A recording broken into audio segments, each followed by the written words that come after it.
For 5 years, official government records listed Special Frontier Force operative Arjun Sen as dead. He lived entirely off the grid, moving as a ghost through the rain-soaked alleys of South Kolkata. That isolation breaks when an untraceable phone vibrates in his pocket.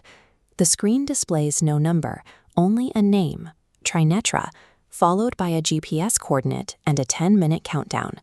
Those coordinates lead Arjun directly into a live ambush. High-velocity rounds strike the masonry inches from his head, forcing him into a high-speed tactical retreat across the city's slick rooftops.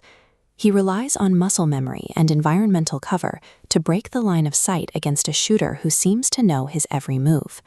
The man behind the rifle is Raul, a former squad mate from Arjun's unit who was also declared legally dead years ago. Raul is being guided by a swarm of advanced military drones, using thermal optics to track Arjun's heat signature through the thick monsoon rain. Military-grade drones and dead Special Forces operatives are now operating openly in civilian sectors. This is a level of tactical coordination usually reserved for high-stakes border conflicts, now being executed in the heart of Kolkata. The intended target of this strike was a standard government accountant named Subrata. When Arjun secures the man's briefcase, he finds something far more dangerous than physical weapons, a dossier labeled Project Nayan. These audit reports reveal a massive financial infrastructure of corruption. Drishti Data Systems used a web of offshore accounts and shell companies to funnel bribes to state ministers and corporate executives, providing a layer of legal immunity for their illegal research. That dark money financed Prototype 02. This weaponized predictive algorithm was built using stolen military intelligence and corporate data to map the behavior of the entire population. Arjun has stepped into the center of a corporate military nexus. We have secretly funded an omnipresent surveillance tool that can anticipate threats before they manifest, and they are using it to eliminate anyone who can trace the money back to the source. Guided by the next Trinetra countdown, Arjun reaches Sector V, the city's modern tech hub. He arrives at Nexus Infosphere, a massive glass high-rise that serves as the network's corporate front. The building is eerily silent, its security systems disabled to allow for an unchallenged tactical breach. When the power is cut, an elite squad breaches the 14th floor. Arjun uses the pitch-black environment to his advantage. He dismantles the operatives with rapid, precise strikes, illuminated only by the brief flashes of their own muzzle fire. After the dust settles, the squad leader reveals his face. It is Major Devabrata, Arjun's former commander, who supposedly died alongside him during Operation Snowfall.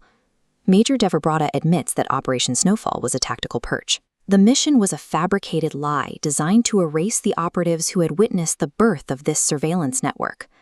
Inside the Nexus server room, a system monitor named Oishi explains that Trinetra is more than just code. It is an interconnected physical surveillance architecture woven directly into the city's power and data grids.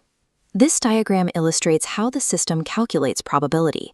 It aggregates disparate data streams, CCTVs, traffic patterns, banking transactions, to predict violent events.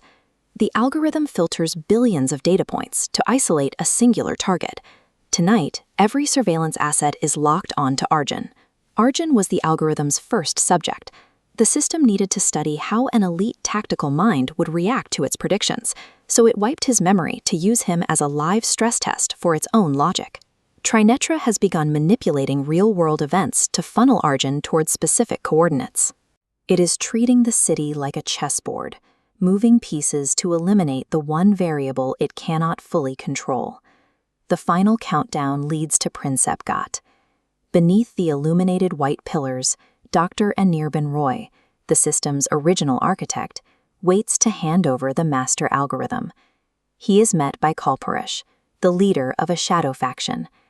Kalpurush intends to use Trinetra's predictive mathematics to dictate the behavior of society, controlling everything from market shifts to social movements before they even begin.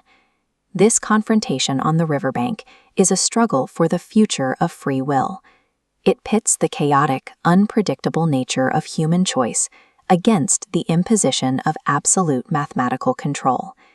As Kalpurush's forces surround the perimeter, Dr. Roy initiates a 5-minute self-destruct protocol on the master drive. He hands the device to Arjun, forcing a final decision. Arjun rejects the concept of total surveillance. He throws the master drive into the dark, turbulent waters of the Hooghly River, effectively blinding the network. The countdown hits 0.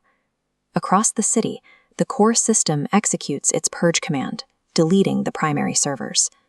Deprived of his tool, Kalpurush retreats into the heavy river fog as state authorities finally arrive. 1 month later, Arjun is back in the city, living quietly off the grid. Without warning, his untraceable phone vibrates again. The screen displays the name Trinetra, followed by a new countdown. Arjun watches the timer, realizing that while the physical hardware is at the bottom of the river, the underlying logic that built it is already replicating itself. The system didn't die. It simply found a new place to wait.